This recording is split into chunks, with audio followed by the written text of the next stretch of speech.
My summer garden is really starting to produce, and it is currently bean season. So these are just the green beans I picked today, and I gave several bags away. So I have an idea for something really yummy that I want to try with these beans. They are so sweet and so good.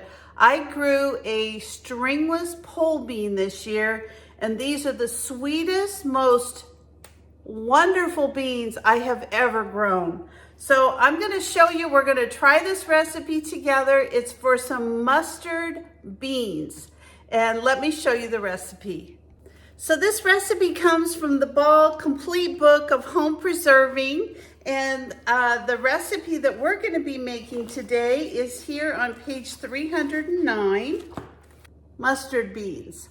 So we're gonna try this recipe. It sounds really good. I'm actually very excited to try it, and I'll let you know how it comes out, but I'm gonna take you on this ride with me for the first time ever making these beans and see what we think of them.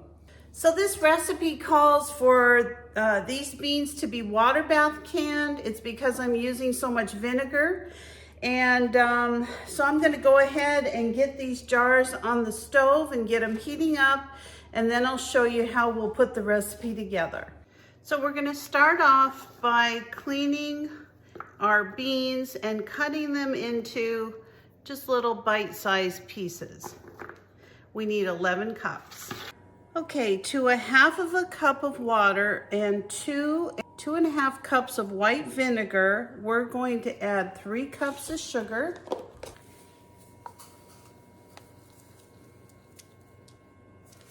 and 4 tablespoons of Clearjel.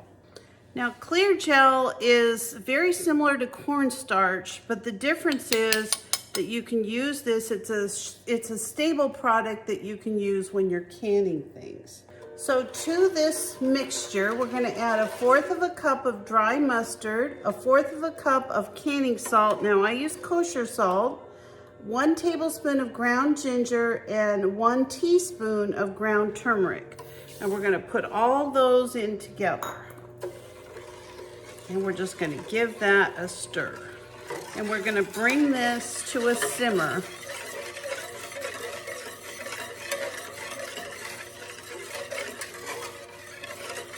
Actually, before we bring it to a simmer, we're gonna add our onions and our bell peppers.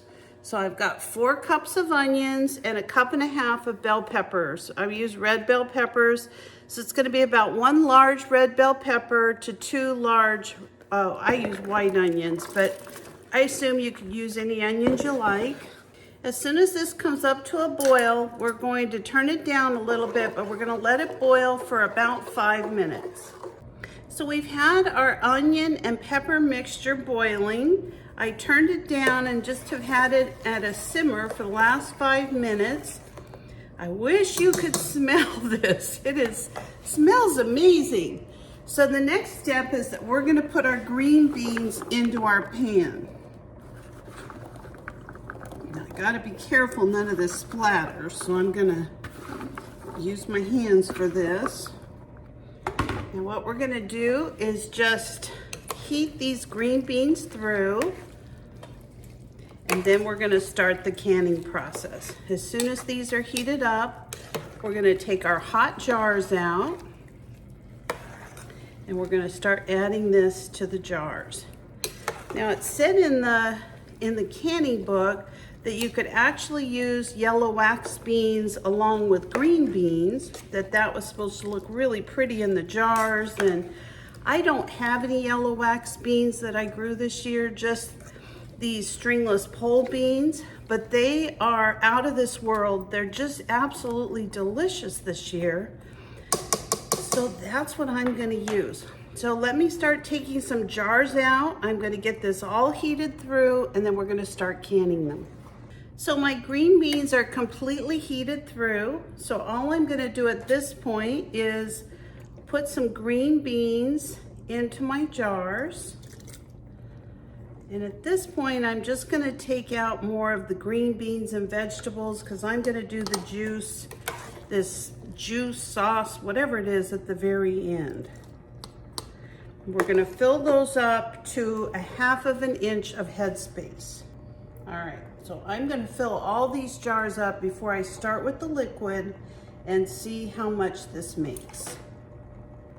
This sauce is very sticky. I think because of the sugar and the vinegar, it's a very sticky sauce.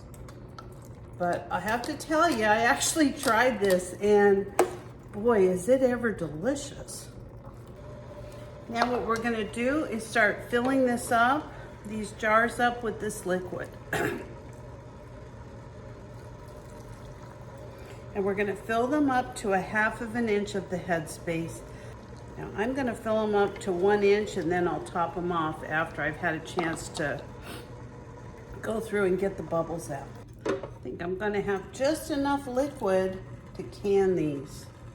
I'm gonna pour the rest in. Wow, we just made it. So 7 jars exactly. So I'm gonna move this thing so I don't burn myself. All right, so let me show you how I go through the process of debubbling. I take a wooden skewer. This is always what I use, but if you like a rubber spatula or something like that, this just helps to get some of the bubbles out before you can. I just run it along the sides. I just can't even begin to tell you how good this smells. So in the book, it says you can use this for pasta salads or potato salads. It makes a great garnish. I mean, it's kind of got that pickly, sweet, just that delicious smell. I can only imagine. Well, I did taste it, so I have to be honest about that. It did taste pretty awesome. Okay, so now because we have so much sticky all over the top of these jars, I actually have some vinegar here that I put into a little container. I'm gonna go ahead and go along the tops of these rims with some vinegar because I do need a good seal on these. Now I'm gonna put my lids on and I'm gonna water bath these for 15 minutes. And we're gonna put our rings on. I'm just gonna put them on real quick and then we'll tighten them up just finger tight. Okay, now all I do is take a pot holder just so I can hold on to it. These are gonna be very hot.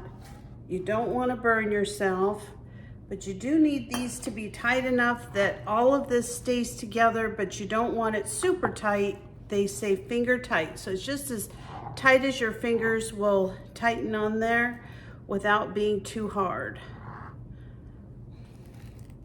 All right, now all I'm gonna do is put them back in the water bath canner. As soon as it comes up to a boil, then we'll start timing it for 15 minutes. Well, our mustard beans came out absolutely stunning. And I only had a little taste, but it was delicious. I think what I'm gonna do next week is make some potato salad and use some of these mustard beans. I'm dying to try them, and now that they've been canned. So let me show you how they came out. So these are my beautiful beans. I just think they're really, really, really pretty. And I think they're gonna be super delicious. Again, I got this from the Ball Book of Complete Canning. I actually can a lot of things out of this, and so many of their recipes are so good and so delicious. Now I'll just wait 24 hours. I'll leave them completely undisturbed, and then I'll wash all the jars, take the rings off, and as soon as they're dry, I'll label them and put them in the cupboard. So thank you so much for joining me today, for helping me get rid of all these green beans. The shocking part is tomorrow I'm gonna have the same amount. It's like a, I don't know, it's like a jungle out there already. So if you're not a subscriber to my channel, please consider subscribing. I would love to have you as part of the Homestead Patch family. Like and give me a thumbs up or share with somebody you know who really likes canning, and I'll see you next time. Bye-bye.